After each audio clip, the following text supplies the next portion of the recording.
కడుపులో చల్ల కదలకూడదు, కానీ కనక మహాలక్ష్మి నడుచుకుంటూ వచ్చి ఒళ్ళో వాలాలి. ఇలా ఎలా అని బేజార్ ఫ్రై చేసుకుంటే అప్పుడు మెరిసాయి బ్లఫ్ మాస్టర్లో మోసాల సీన్లు. ఆలోచన రావడమే ఆలస్యం. దైవం పంపిన దూతలుగా మారిపోయారు. అమాయక జనానికి కట్టింగ్లు ఇస్తూ పచ్చ నోట్లను పోగేసుకున్నారు. మరి ఎన్నాళ్ళిలా? వన్ ఫైన్ డే కాకిలకు దొరికిపోయారు. ఇంతకీ ఎవరి మహిళామణులు ఎంతమందిని చీట్ చేశారు?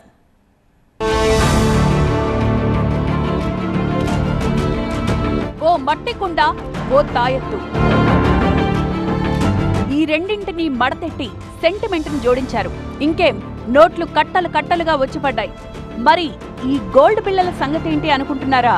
అయితే అతేలి అనిత, అలివేలు మాయల చిత్రాలపై ఓ లుక్ వేయాల్సిందే.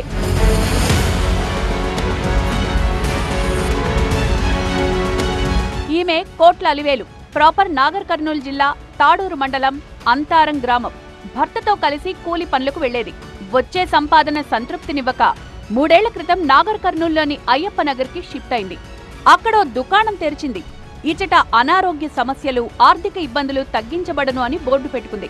వచ్చే వాళ్లందరికీ తనకు దైవశక్తులున్నాయని, వాటితో ఎలాంటి సమస్యనైనా తీరుస్తానని బిల్డప్ ఇచ్చింది. గుడ్డిగా నమ్మొచ్చే అమాయక జనానికి తాయెత్తులిచ్చి కరెన్సీ నోట్లు తీసుకోవడం షురూ చేసింది. ఆ టైంలో వికారాబాద్కు చెందిన అతెల్లి అనిత ఓ సమస్యపై అలివేలును కలిసింది. లైక్ మైండెడ్ కావడంతో ఇద్దరూ మంచి ఫ్రెండ్స్ అయిపోయారు. ఇంకేం, మోసాలను మరో లెవెల్కి తీసుకెళ్లారు. ఇళ్లు, పొలాల్లో బంగారు నిధులు తీస్తామని ఊదరగొట్టారు.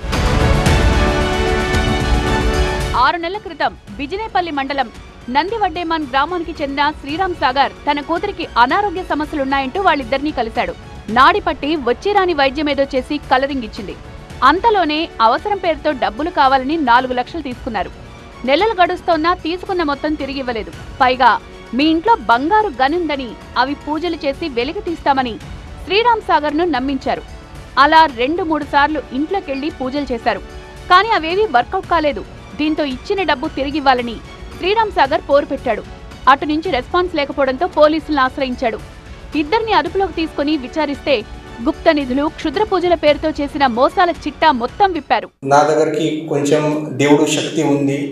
ఆ దేవుడి శక్తితో పూజ చేసి, అది జనరల్ పబ్లిక్కి హెల్త్ ప్రాబ్లం కావచ్చు, తర్వాత ఫ్యామిలీ ఇష్యూస్ కావచ్చు, నేను పూజ చేసి సార్ట్అవుట్ చేస్తా, ఇది అబద్ధం మాట చెప్పి ఇక్కడ పని చేస్తున్నారు. ఈ ఆమె వాళ్ళ నుంచి డబ్బులు కలెక్ట్ చేయడం, తర్వాత మీ ఇంటికి గుప్త ధనం ఉంది, కొంచెం బంగారం ఉంది అది చెప్పి ఈ పబ్లిక్ నుంచి అమౌంట్ కలెక్ట్ చేసి ఈ ఇంటికి పోయి పూజ కలెక్ట్ చేస్తున్నారు. ఆ పూజ టైంలో ఈ ఫేక్ గోల్డ్ కాయిన్స్ అక్కడ పెట్టి మీ ఇంటికి ఇది గోల్డ్ కాయిన్స్ దొరికింది, ఆ ప్రకారం వాళ్ళ ప్లానింగ్లో ఉన్నారు. ఇంకా చాలామంది విక్టిమ్స్ ఉన్నారు. అదే కూడా మేము ఇన్వెస్టిగేషన్లో అందరు విక్టిమ్స్ గురించి ఇన్ఫర్మేషన్ కూడా బయటకి వస్తుంది. అది గుప్త నిధుల పేరుతో బంగారం పూత పూసిన కాయిన్లను అంటగట్టి చాలా మందిని మోసం చేసినట్లు విచారణలో గుర్తించారు. అలివేలు అనిత నుంచి 1160 ఫేక్ గోల్డ్ కాయిన్లు, 7,70,000 క్యాష్తో పాటు తాయెత్తులు స్వాధీనం చేసుకున్నారు. అనారోగ్యంగా ఉంటే డాక్టర్ను సంప్రదించాలి, అంతేగాని అలివేలు లాంటి వాళ్లను కాంటాక్ట్ అయితే లేని సమస్యలు కొని తెచ్చుకోవడం ఖాయం. అలాగే ఇంట్లో బంగారం ఉందని చెప్తే కక్కుర్తి పడ్డారో మీ కొంప కొల్లేరే. ఇలాంటి బ్యాచ్లు ఎక్కడైనా తారసపడితే వెంటనే తమకు సమాచారం ఇవ్వాలంటున్నారు పోలీసులు.